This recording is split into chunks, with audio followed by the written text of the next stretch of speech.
Oke, ya kali ini kita kedatangan tamu yang boleh dibilang istimewa. Karena kalau sebelum-sebelumnya kita dari Oke Made sempat ngundang Adik Kencana, Patut Asmara, penonton banyak yang nanya, satunya lagi mana gitu. Karena biasa kalau nyebut Tut Asmara, Adik Kencana, pasti ada Jaya Pangus. Apa kabar Jaya Pangus? Oke. Baik. Okay. Saya manggilnya Jaya Pangus atau siapa enaknya nih? Jaya ya? Ya, akrab aja Made. Oke. Ya. Boleh tahu nggak menghilang kemana selama ini gitu? Karena orang nanya, sementara Adik Kencana masih nyanyi, Patut Asmara masih nyanyi, Jaya Pangus seperti hilang di telan bumi gitu aja. Ya, mungkin sebelumnya mungkin ada sibuk di bisnis sebelumnya ya. Sibuk di bisnis dan mungkin sekarang karena sudah tidak terlalu sibuk di sana, apalagi beberapa bisnis karena pandemi kemarin kan, banyak juga yang saya stop. Ada mungkin beberapa yang saya stop juga. Ya, jadi baru mau mulai.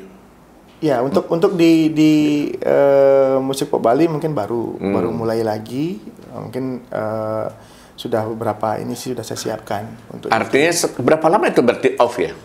Off mungkin sudah, kalau betul-betul off mungkin lebih dari 10 tahun. Lebih dari 10 tahun ya. Berarti terakhir dengan Janwadi apa solo waktu itu? Terakhir bersama Janwadi. Janwadi masih trio Janwadinya. Janwadi, ya. Oke. Kalau boleh kita flashback ke belakang dulu ya, awalnya gitu. Bagaimana Jaya Pangus, seorang Jaya Pangus bisa terjun ke lagu pop Bali itu awalnya gimana? Awalnya mungkin memang karena hobi ya, ya. Karena hobi, mungkin dulu waktu masih sekolah juga sering band juga sama teman-teman. Sempat punya grup band? Sempat punya grup band di sekolah dulu. Nah, karena kita sudah lulus, jadi mungkin semua udah pada sibuk-sibuk, jadi nggak sibuk masing-masing, nggak sempat ngeband. Jadi nggak sempat lagi, jadi kita jalan sendiri-sendiri. Jalan sendiri-sendiri karena kebetulan Tian juga suka nyanyi. Jadi ya itulah, sering mungkin pas ada mungkin ada kayak Beli Panji dulu kan, Widi Widiana mungkin nyanyi, kita kan sering nonton mungkin gitu Pak deh. Sering nonton, jadi karena memang seneng, hobi, jadi pingin lebih dekat lagi gitu kan. Itu memang dari awal tertarik lagu pop Bali atau gimana? Kalau lagu Bali memang sih suka, tapi tidak terlalu mengikuti dulunya. Sebelumnya enggak gitu ya? Karena kita lebih mengikuti ke pop Indo. Artinya ketika ngeband itu masih pop Indo, belum bersentuhan dengan lagu pop Bali? Belum. Untuk di bandnya juga belum waktu itu. Setelah tamat, baru mulai ngikutin? Iya, baru betul-betul mengikuti. Kayak Panji Kuning dan yang lain gitu. Terus tiba-tiba kepikiran jadi penyanyi itu gimana? Di band memang vokalis apa player? Iya, di vokal. Di vokal memang? Di vokal dulu. Habis itu untuk di lagu Bali, terjun ke musik pop Bali itu awalnya karena itu ya, karena sering dengar, karena mungkin di radio dulu kan memang sering sekali diputar banyak lagu pop Bali. Jadi sering dengar lagu-lagu Bali itu dengan penyanyi-penyanyi yang dulu kayak Yanse dan sebagainya. Nah, di situ akhirnya karena dekat udah pingin lebih dekat lagi, main ke studionya, ke studio recording. Yang pertama masih ingat studio mana? Dulu yang punyanya Dodi. Kori Agung. Kori Agung. Ya. Di Dharma Saba ya? Dharma Saba. Saya pernah ke sana.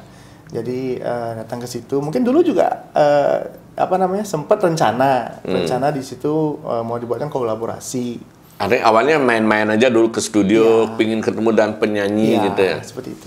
Nah, terus pernah juga kita ikut lomba juga, misalnya kayak dulu kan masih ada lomba-lomba yang diadain sama salah satu inilah radio, misalnya saya ada lomba-lomba lagu pop Bali di pameran gitu ya. Kan lomba karaoke dulu banyak. Betul. Ya, itu dah sering juga ikut itu di sana. Dulu saya mungkin pernah satu lomba pernah ikut sama Langlang Buana. Satu angkatan berarti ya dengan Langlang Buana ya? Iya, bisa jadi satu angkatan. Lomba pernah juga sama. Angkatan lama dong berarti ya Batutnya. Masa angkatan lama sudah. Sama Langlang Buana, Yan Ferry juga. Ya, Sesega termasuk angkatan. Satu angkatan waktu. Iya. Masih ingat nggak lagu pop Bali yang paling pertama membuat Jaya Pangus kepincut ingin jadi penyanyi itu lagu apa? Karena seneng saya dulu memang fans sama Widi sama Bli Panji.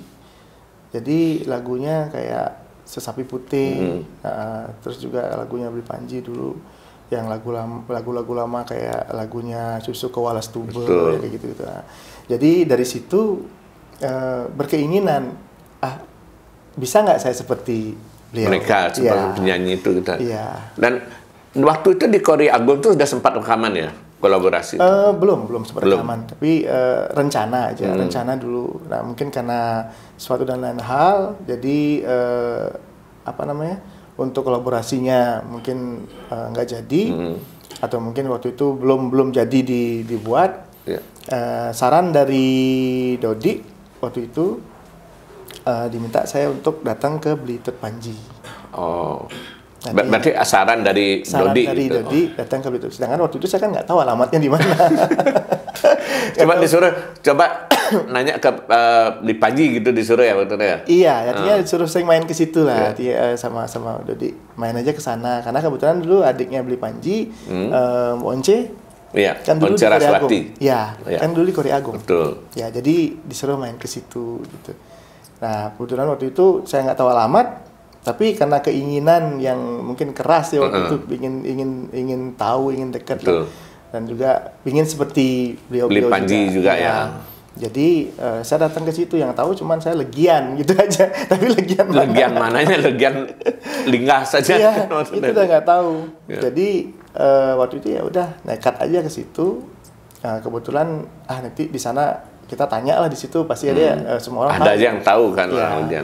Itu apalagi beliau kan juga terkenal kan, pasti semua orang tahu lah di situ.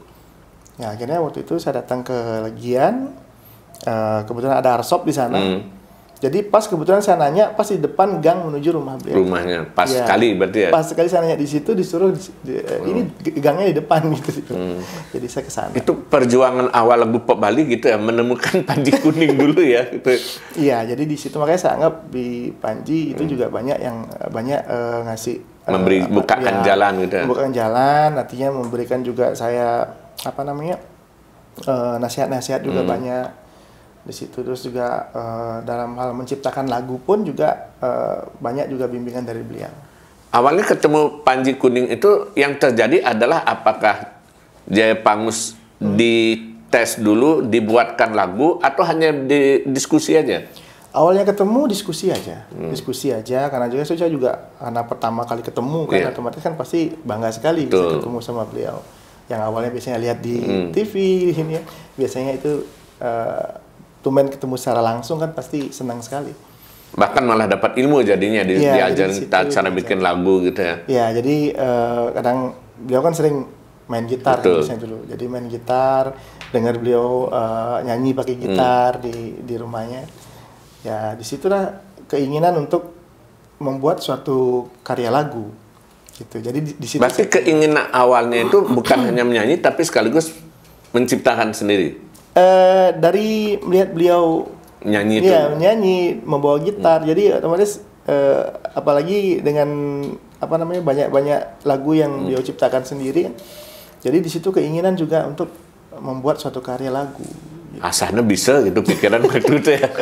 Iya, itulah makanya dari situ banyaklah dikasih masukan seperti ini dan juga satu pesan beliau juga waktu itu.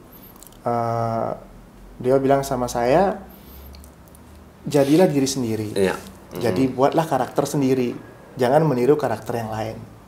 Itu yang saya tetap masih ingat sampai sekarang. Waktu itu sudah pakai nama Jaya Pangus atau masih nama asli? Waktu ketemu, baru ketemu. Baru ketemu belum. Jadi pakai masih belum punya nama. Munculnya nama Jaya Pangus itu di mana? Patut Asmara atau di mana? Bukan, dari Bli Panji sendiri. Oh, ketika ketemu masukan terus ngobrol-ngobrol, itu juga prosesnya juga lumayan lama. Jadi kita sering ketemu, terus juga kadang-kadang kalau saya belajar untuk buat lagu, jadi begitu saya ada karya, jadi minta masukan. Ya, jadi saya kadang-kadang saya rekam di suatu kaset pita, saya dengarkan ke beliau. Bli, saya ada karya ini, kira-kira apa namanya benar apa tidak. Ya. Terus kalau misalnya kekurangannya di mana tolong dikoreksi. Jadi di situ makanya lagu yang saya ciptakan pertama itu satu lagu Jangkrik Ngandupin dan lagu Maya Maya.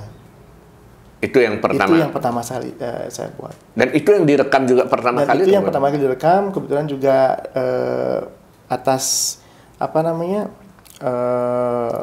masukan dan juga dari Beli Panji. bimbingan Beli Panji juga waktu itu berusaha untuk menggandeng saya untuk ke Aneka. Berkenalkan sama almarhum sekarang Pak Oke di sana. Berarti justru rekaman pertama itu malah di Aneka ya berarti? Iya, di Aneka. Mendukung untuk albumnya Beli Panji Pulang Kampung. Oh iya. Berarti munculnya pertama Jaya Pangus justru album Pulang Kampung, Pulang Kampung sebagai bintang tamunya di sana gitu. Jadi nama itu juga pertama kali muncul di sana. Di album tersebut. Berarti Beli Panji waktu itu menyarankan pakai nama Jaya Pangus gitu ya? Iya, jadi karena saya juga nggak tahu beliau juga dapat ini dari mana kok bisa dikasih nama Jaya Pangus. Iya. Tapi akhirnya lama kelamaan saya tanya, Beli kok bisa namanya ini karena kenapa kan begitu. Iya. Karena penasaran juga kan. Nah, memang kalau nama Jaya kan memang nama asli saya Jaya. Jadi kalau untuk Pangus itu karena apa istilahnya menurut beliau saya nggak pernah ketemu, nggak pernah tahu juga. Katanya ada saya mirip juga dengan seseorang, artinya mungkin di Puri. Waktu itu, jadi Pangus itu maksudnya cocok, betul. pantas Yang istilahnya gitu. kan Pangus saja nih udah cocok gitu banget gitu ya. Makanya itu. Tapi saya juga nggak tahu kalau sebenarnya nama Jaya Pangus itu ada sebenarnya. Tapi kan kita cut dulu soal lagunya. Saya justru malah tertarik dengan nama Jaya Pangusnya. Ini kayaknya menarik gitu.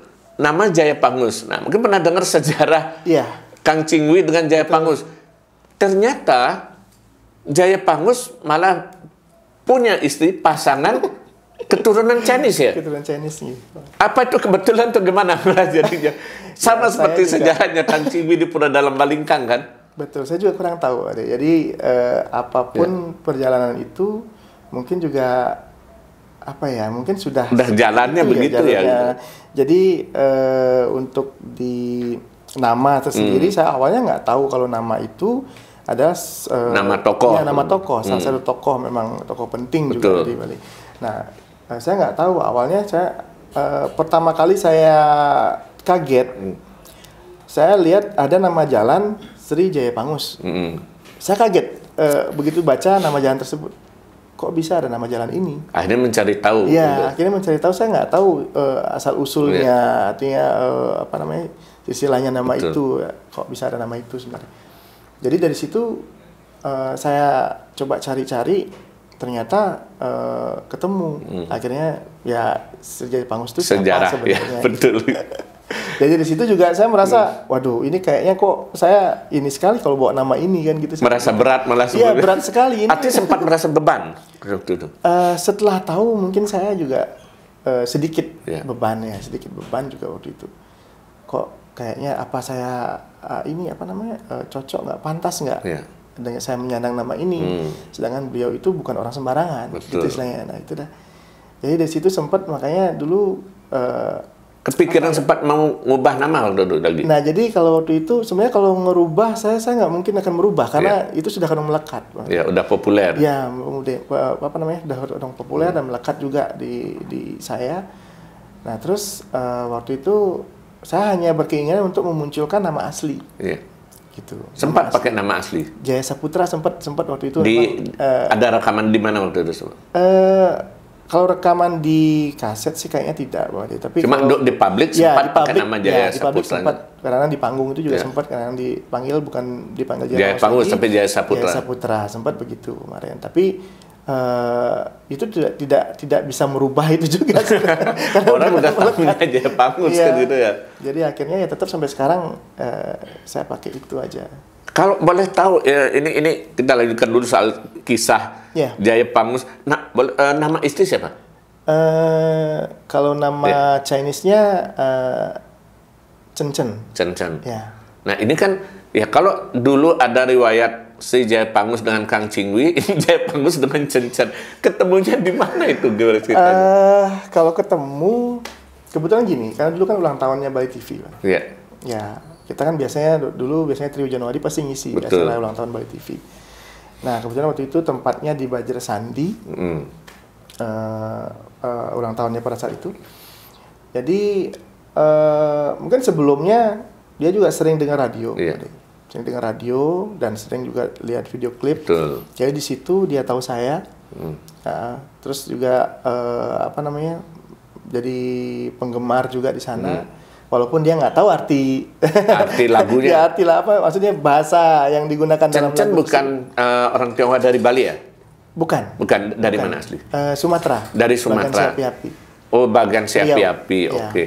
Di Bali kebetulan suka lagu Bali gitu. Awalnya nggak suka sebenarnya. Awalnya nggak tahu lagu Bali. Tapi nggak tahu. Ya itu kembali lagi mungkin juga memang sudah jalannya jodohnya di sana gitu. Nggak tahu juga. Jadi dia karena mungkin dulu kan kerja di tempat kerja dia biasanya muter radio. Betul. Kebetulan nggak sengaja waktu itu radionya muter lagu Bali. Ya, muter lagu Bali. Dan pas lagu Trio Januari. Ya, pas lagu saya waktu itu, Pak. Ya, lagu saya yang solo ya, yang solo. Jadi terus dia dengar lagu itu. Nah, terus akhirnya nggak lama kemudian di Bali TV kan biasanya diputar lagu juga. Jadi dia lihat video klipnya di Bali TV. Jadi oh ini yang nyanyi itu jadi gitu. Jadi disitulah dia mulai ngefans pada saat acara ulang tahunnya Bali TV. Di situ juga ada kejadian lucu juga sebenarnya. Karena kalau nggak salah waktu itu acaranya tanggal 26 ya kalau nggak salah waktu itu. Nah dia datangnya tanggal 25. Karena lagi ulang tahun Bali TV. Dia lagi orang persiapkan lagi setting panggung, setting alat. Dia datang ke sana, dikiranya hari itu gitu. Nah makanya akhirnya balik lagi, besoknya baru datang kembali. Dan ketemu antara waktu itu masih penggemar dan penyanyi ya waktu itu ya. Iya, tapi penggemar saya juga nggak tahu, belum kenal kan Pak. Jadi waktu itu kita di sana ada Bidek Cilik juga di situ, waktu itu ngisi acara. Nah kebetulan waktu itu dia mau cari tiang ke belakang, panggung. Nggak ketemu. Nah, ketemu waktu itu sama Bidek Cilik yang nganterin dia ke backstage. Oke, ketemu akhirnya gitu. Akhirnya di situ ketemu. Dari sana lah kita ketemu. Ya, jadinya akhirnya lama-kelamaan kita nyambung, ngobrol, biasa. Tapi artinya ketika dia panggung sempat off dari rekaman itu bukan karena kan dulu katanya karena sudah menikah, sibuk dan keluarga, off dari rekaman, bukan itu ya? Sebenarnya bukan karena menikah, bukan. Sebenarnya waktu album Puputan Renon pun waktu itu sudah menikah. Sudah menikah, jadi masih aktif sebenarnya waktu sudah menikah. Nah awalnya saya tidak, artinya mulai mengurangi pada saat memang terjun ke bisnis. Ya kebetulan waktu itu kan kita bisnis di LPG. Betul. Ya di situ.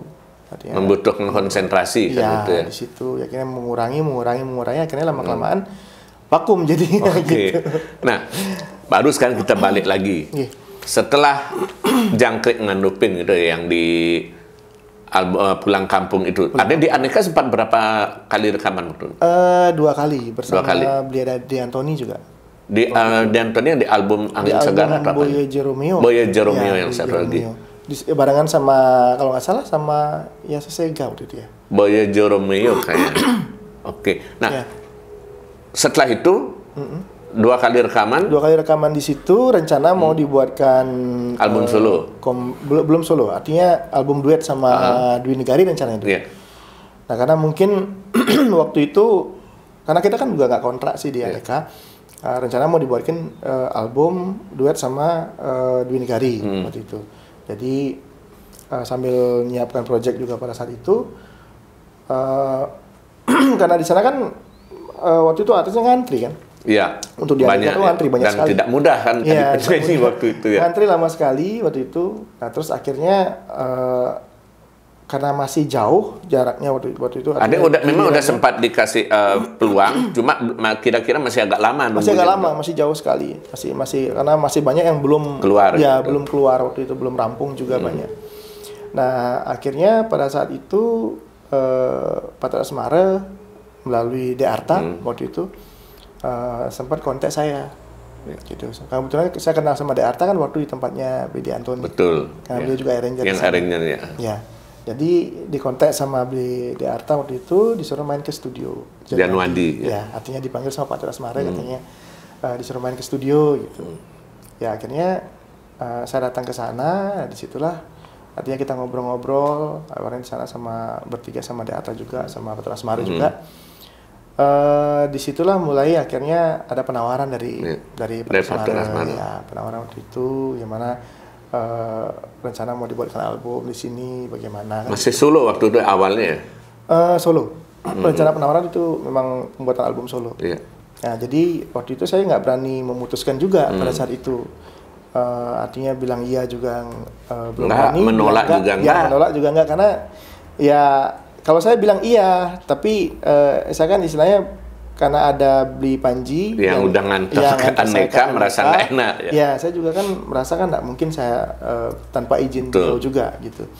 Jadi waktu itu saya izin dulu ke Panji Kuning. Panji Kuning saya minta waktu dulu sama Pak Tut Asmara, saya minta waktu dulu Pak Tut untuk ini. Jadi saya mesti ngobrol dulu sama Bli Panji. Jadi saya minta izin sama Bli Panji, saya sampaikan seperti apa dari Bli Panji pada saat itu. Support saya, jadi pada saat itu bilang, Tut, ini kesempatan bagus buat kamu. Kalau apa istilahnya, udah ada kesempatan seperti ini, nggak mungkin ada yang kedua kalinya. Seperti itu. Jadi Tut lanjut aja masalah di Aneka, nanti biar Bli yang ngomong dan Pak Oka ya. Ya, karena Tut juga kan nggak ada ikatan kontrak di sana, nanti Bli yang sampaikan di situ. Jadilah ini di Janwadi. Barulah akhirnya saya berani untuk menerima tawaran dari Putra Asmara. Album pertama saya lupa apa judulnya itu ya? Suwir Meswir yang dia. Yang masih rambut gondrong ya waktu itu ya? Iya, sudah rambut panjang. Kalau nggak salah background albumnya warna kuning ya? Warna agak kuning-kuning odeng itu, pakai baju hitam. Baju hitam ya. Masih, albumnya masih nggak lupa lagu itu ya. Dan ternyata di luar dugaan lagu itu lumayan kenceng ya sambutannya ya. Lumayan sih, lumayan waktu itu juga sampai berapa ya saya lupa juga pada saat itu. Tapi yang jelas lumayan waktu itu, makanya lumayan kita sukses. Ya, makanya waktu itu dari Pak Tut Asmara menyarankan saya untuk persiapan untuk yang kedua. Dan akhirnya jadilah Jaya Pangus penyanyi lagu Bali akhirnya gitu. Ya disitulah mungkin akhirnya saya memang harus di Janwadi, itu memang albumnya harus di sana. Betul. Jadi di situ untuk kalau di Janwadi untuk album solo sempat berapa album nanti ya? Selain Suwir Meswir? 3 solo. 3 solo ya? Ya, Suwir Meswir. Habis itu ada Sasih apa? Sasih Karo ya? Sasih Karo, baru Puputan Renon. Ya, itu yang terakhir. Ya, itu yang terakhir. Ketika Pak Tut Asmara kemudian mencoba menawarkan konsep baru, orang mengatakan ya boy band ya, boy bandnya Bali, Trio Janwadi. Kesan pertama kali itu gimana waktu? Ingat nggak waktu Pak Tut nawarin ngajak jadi Trio Janwadi itu? Iya, awalnya gini, untuk yang Trio Janwadi itu kalau nggak salah di album penggarapan album solo juga sebenarnya waktu itu. Kalau nggak salah album kedua ya. Ya waktu itu karena ada dulu lagu yang judulnya apa judulnya waktu itu ya? Lupa saya yang lagu itu maunya solo. Lagu gitu, maunya solo. Ya, Putri Bali Sejati. Oke. Ya, Putri Bali Sejati. Cuma kemudian dirasa cocok kalau dibawa keroyokan gitu. Iya, pada saat itu gini, begitu kita kan lagi take vokal nih di studio, kebetulan ada Ari Kencana di sana, ada Pak Tut Asmara, ada arrangernya De Arta, kemudian Tiang sendiri juga di studio karena waktu itu jadwal take vokal. Jadi pas take vokal, setelah take vokal, jadi kita ngobrol-ngobrol di situ, kok kayaknya gimana kalau lagu ini kita bawakan bertiga. Karena kebetulan kita di situ bertiga. Jadi kita bawakan bertiga, coba aja bagaimana kan itu saran dari De Arta juga, coba aja untuk ini yang baru kan siapa tahu gitu. Nah akhirnya waktu itu kita coba, ya itulah mengawali di sana trio, belum namanya Trio Janwadi belum pakai nama Trio Janwadi, cuma bertiga ya namanya dicantumkan. Nama masing-masing pada saat itu. Ya itu dah dari situlah awalnya ini Trio Janwadi. Ngerasa enakan mana sebenarnya kalau bagi dia nyanyi solo apa trio? Sebenarnya sama-sama ada ya ada apa ya plus minusnya sih untuk itu. Kalau untuk lagu trio memang kita enaknya kan di panggung kita bawa bertiga, otomatis kan suasana pasti lebih rame ya, lebih rame, terus juga kita interaksinya lebih hidup lah untuk trio. Tapi kalau untuk solo biasanya kan tergantung dari kitanya sendiri, jadi bisa untuk apa namanya di panggung seperti apa. Ya tapi kalau untuk trio ya kadang itu apa namanya untuk nyocokin jadwalnya itu yang susahnya gitu itu ya. bisa. Kalau solo kan kita sendiri aja. Betul. Jadi bisa. Tapi dan kalau solo honornya sendiri, kalau trio harus dibagikan itu. Iya. Tapi itu pada waktu itu kan termasuk trio lagu pop Bali itu kan sangat-sangat langka. Bahkan mungkin boleh dibilang trio Janwadi yang mengawali kan itu boleh dibilang. Nah, kesannya gimana Jaya Pangus ketika bawa, ini bawakan trio, bayangannya konsepnya seperti apa pada waktu itu? Karena dulu juga saya sering nonton juga ya di mungkin yang bukan lagu Bali, nasional. Ya, nasional juga kan ada dulu biasanya trio-trio seperti trio Libels. Saya mungkin terbayangnya awalnya juga seperti itu gitu. Jadi di panggung saya gimana, jadi bertiga. Ada koreografinya gitu. Jadi ada juga boy band pada saat itu kan juga udah ada. Jadi saya mungkin berpikirnya pada saat seperti itu. Cuman saya belum berpikir pada saat itu kalau format Balinya itu seperti apa gitu. Jadi itu yang belum merasa canggung nggak ketika pertama kali tampil bertiga di panggung dengan koreografi dan segala macam tuh ngerasa agak senglat gitu atau gimana kayaknya? Ya tentu Pak. Ini kalau misalnya apa namanya itu? Karena nuansa baru kan, nuansa baru trio pada saat itu. Jadi seperti apa mungkin dengan koreo seperti itu. Jadi apa ya? Mungkin karena belum tahu ya nanti responnya akan bagaimana kan gitu. Tapi ternyata responnya lumayan. Itu butuh waktu lama nggak untuk membiasakan diri ketika akhirnya bawa, karena tampil bertiga tuh akhirnya ketemu konsepnya, ya udah nanti kayak begini. Perlu lama nggak penyesuaian itu? Berapa kali penampilan mungkin? Maksudnya penyesuaian sebelum pentas? Ya karena kan bertiga kan harus misal nanti gerakannya kayak begini, kamu di sana, saya di sini atau gimana nanti abis ini kayak persiapan begini. Itu. Belum lagi nyocokin vokalnya. Ya biasanya kita memang gitu Pak. Prima Deko untuk apa namanya setiap kita mau di Januari khususnya, setiap kita mau misalnya ada event atau misalnya ada show atau ada pentas di mana. Biasanya kita memang ada latihan dulu. Harus latihan dulu ya. Beberapa hari, Hamin berapa, kita memang ada latihan mungkin kalau nggak 2 kali, 3 kali. Latihan menyocokkan dengan, itu dah, karena dulu kan kita pakai live band. Jadi, nggak berkelas dong kalau lip sync ya. Harus live ya. Iya, dulu biasanya kalau jadi tampil biasanya live. Jadi, nyocokin dengan pemain band, dengan juga koreografinya seperti apa. Kan kita juga ada penata apa namanya itu busana ada juga koreonya penata koreonya juga ada, jadi belajar itu dulu. Kadang-kadang kalau misalnya koreonya baru atau mungkin baru ada koreo ada lagu baru koreonya harus beda ya kan, koreonya beda, jadi kita kadang belajar itu bisa lebih dari seminggu untuk artinya lumayan berat juga sebenarnya kalau bertiga ya gitu ya. Ya persiapannya biasanya. Tapi kalau ketika menyebut trio Janwadi ngerasa nggak kayak ada dalam tanda kutip ya, bukan negatif, persaingan artinya bahwa ternyata si ini lebih banyak dapat perhatian dari penonton atau siapa kayak gitu, sempat ngerasa gitu nggak atau gimana? Enggak sih, Atau kalau menurut Jaya Pangus selama pengalaman konser di panggung, siapa yang paling menjadi titik perhatian dari 3 ini? Patut Asmara, Adik Kencana, apa Jaya Pangus? Begini, karena kita kan awalnya itu bukan memang karena trio, jadi awalnya kita karena memang solo. Jadi kita udah punya ini sendiri-sendiri. Jadi sendiri-sendiri kita ada fans sendiri-sendiri. Jadi kayak Ari ada fansnya dia, mungkin Pak Tut juga ada fansnya. Yang juga mungkin ada fans. Jadi ketika tampil bertiga aman aja ya? Aman aja. Jadi pas ketika Jaya Pangus naik, Jaya Pangus tepuk tangan. Iya, jadi mereka berbaur. Berbaur aja. Berarti justru malah menambah ini ya? Menambah banyak penggemar jadinya kan gitu ya? Jadi di situ juga yang menopang untuk Trio Janwadi bisa lebih. Kalau kira-kira sekarang, ya mungkin ya karena itu belasan tahun yang lalu, selain karena masalah umur, mungkin karena juga fisik dan segala macam. Kalau sekarang, kira-kira sekarang ini, Trio Janwadi disuruh tampil lagi dengan format yang seperti yang dulu, mengenangkan dulu gimana? Kira-kira gimana? Kalau saya sih ya siap-siap aja untuk itu, tapi semua kan tergantung dari teman-teman nih. Juga ada Ari Kencana, ada Patut Asmara juga selaku manajernya juga di sana, produser juga, manajer juga di situ. Jadi kalau saya sendiri tentu ya oke, siap juga, tapi pastinya karena kita vakum lama, pasti perlu waktu untuk persiapan lagi gitu. Pasti. Berarti kalau penggemar lagu pop Bali mau nunggu Trio Janwadi bangkit kembali, tunggu dulu. Mereka akan konsolidasi dulu ini.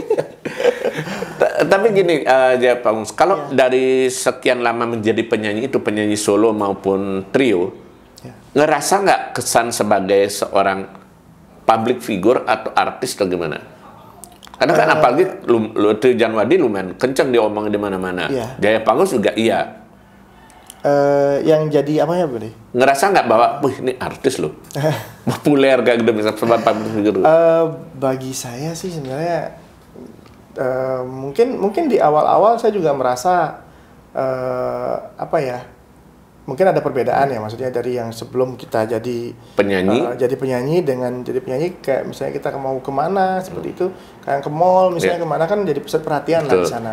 Jadi mungkin sedikit agak canggung juga sebenarnya kadang-kadang kan di situ, yang tidak semua dari apa namanya yang ada di situ kan tidak semua mengenal saya juga, apalagi yang dari luar daerah kan banyak nggak kenal, jadi otomatis kan dari mereka pun juga siapa sih dia kan begitu. Jadi artinya dicuekin orang pernah, dikejar-kejar juga pernah juga gitu. Jadi ya itulah, jadi untuk di sebagai public figure itu ya seperti itu. Jadi banyak yang suka, banyak yang nggak suka, atau mungkin banyak yang ngefans juga sama kita, banyak yang tahu kita, banyak juga yang nggak tahu. Kalau yang pernah nggak punya pengalaman yang kurang menyenangkan atau kurang mengenakan dengan penggemar atau penonton? Kalau penggemar sih tidak, selama ini tidak pernah. Jadi kemudian dari mereka juga apa namanya ke kita juga banyak ngasih, kadang-kadang juga kritik itu juga banyak. Masukan-masukan gitu ya. Kritik-kritik kita kan memang perlu dikritik juga. Mungkin kita sebaiknya jangan begini ya, baiknya begini gitu saya kan. Jadi ada masukan lah buat kita gitu. Tapi kalau untuk hal yang tidak menyenangkan atau nggak menyenangkan, mungkin pernah dikejar-kejar penggemar, diteror penggemar mungkin? Diteror nggak pernah. Ya, nggak pernah. Aman-aman aja. Nah, kalau sekarang kan cukup lama tidak rekaman lagi, tidak muncul. Terus kemudian setelah kesibukan agak mereda, sekarang kan baru mau mulai bangkit lagi, mulai nyanyi lagi. Ada ngerasa, ibaratnya kalau mungkin kendaraan lama nggak dipakai, sekarang harus mau dijalankan kan manasin lagi. Merasakan itu nggak? Iya, sudah pasti. Untuk itu, apalagi karena udah, mungkin kalau saya nyanyi mungkin udah lebih dari 10 tahun nggak pernah untuk tampil nyanyi. Jadi nggak pernah berhadapan dengan sekian banyak orang. Ya. Pegang mic juga lama. Lama nggak pernah. Jadi udah pasti untuk grogi itu udah pasti ada lagi grogi dan sebagainya. Itu udah pasti nervous itu, pokoknya untuk tampil itu udah pasti harus penyesuaian lagi ya. Penyesuaian lagi. Jadi untuk tampil. Bahkan mungkin sekarang pun kalau misalnya saya jangankan di panggung yang besar, mungkin di panggung yang kecil kayak misalnya nyanyi di kafe atau misalnya nyanyi di tempat-tempat resepsi misalnya seperti itu aja, mungkin grogi udah ini juga muncul juga groginya sekarang. Wah, berarti ini perlu konsultasi lagi dulu nih dengan baju kuning ya. Jadi saya mungkin sekarang saya harus sering-sering apa namanya mulai ibaratnya mulai ya kayak tadi manasin mesin lagi gitu ya. Tapi memang proyeknya ke depan ini rencananya apa untuk rekaman? Ngerilis lagu solo lagi atau gimana? Iya, kalau single-single terutama single mungkin saya coba untuk garap lagi, dan ada juga mungkin lagu-lagu lama yang dibawakan undang. Ya, yang ada sih dari beberapa yang request juga untuk menggarap apa namanya lagu lama, artinya di recycle lagi untuk itu. Gitu. Ya sementara itu sih ininya. Boleh nggak dinyanyi sedikit potongan swir-meswirnya mungkin? Yang kangen dan suara Jaya Pangus mungkin. Boleh sedikit potongan yang boleh?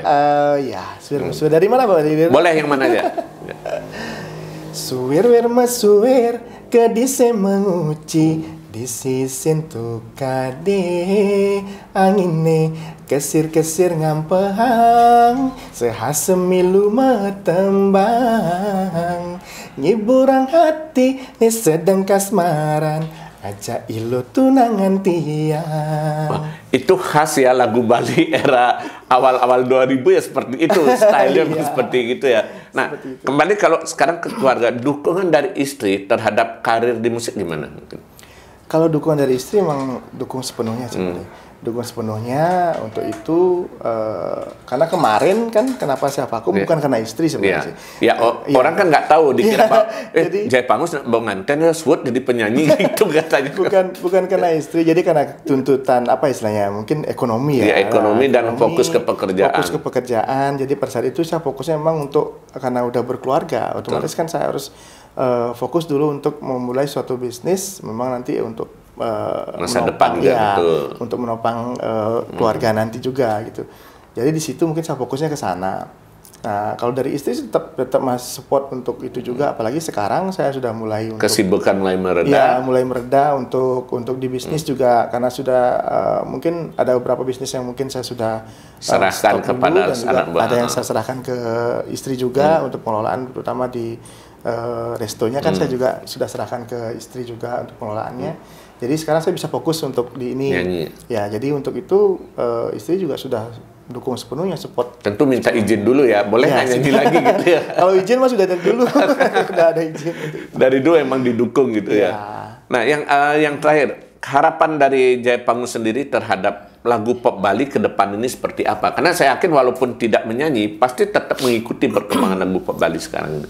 Iya, kalau untuk lagu pop Bali sih sebenarnya kalau saya harapannya kan memang tetap ya, lagu pop Bali itu tetap terutama jadi tuan rumah di Bali. Terus juga kalau bisa kan memang apa lagi seperti sekarang kan perkembangannya sudah sampai keluar nih. Iya, betul. Udah sampai nembus nasional, bahkan mungkin lebih luar dari itu. Juga iya. ya. Jadi saya juga bangga dengan itu, bangga dengan itu. Lagu pop Bali sekarang sudah jauh berkembang sudah jauh sekali.